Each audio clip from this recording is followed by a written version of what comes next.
Turning overseas now, ISIS has been losing ground on the battlefield, but it's apparently striking back with a series of bombings in and around Baghdad these past 2 days.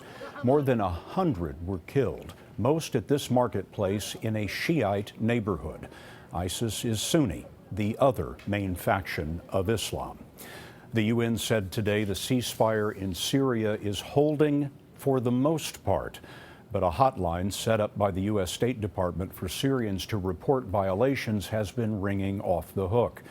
The civil war has left many of Syria's cities in ruin, and Elizabeth Palmer got rare access to Homs, a city that once had as many residents as Philadelphia, but now just a fraction. After 4 years and megatons of explosives, the Syrian army finally took back the city of Homs from opposition fighters. But several rebel units escaped into the suburb of Al-War, where they tried to make a last stand.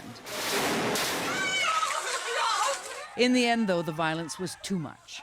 Under siege and outgunned, the rebels caved in and agreed to talk. They're just out of sight at the end of that road. The Syrian army wouldn't allow us in, but they do allow the women out to get medical care and to shop for food. Like what's changed? Now there are formal negotiations going on with the government, they tell me. Life has improved. The siege has ended, and our electricity and water are back. Supplies are flowing in too, though every single box is checked by the military, and every canister of gasoline probed for hidden weapons. But now what? In December, 6 busloads of rebels and their families struck a deal for safe passage out of Al-War to an opposition area further north. That leaves about 1,000 left, stuck, still trying to hammer out the terms of their defeat.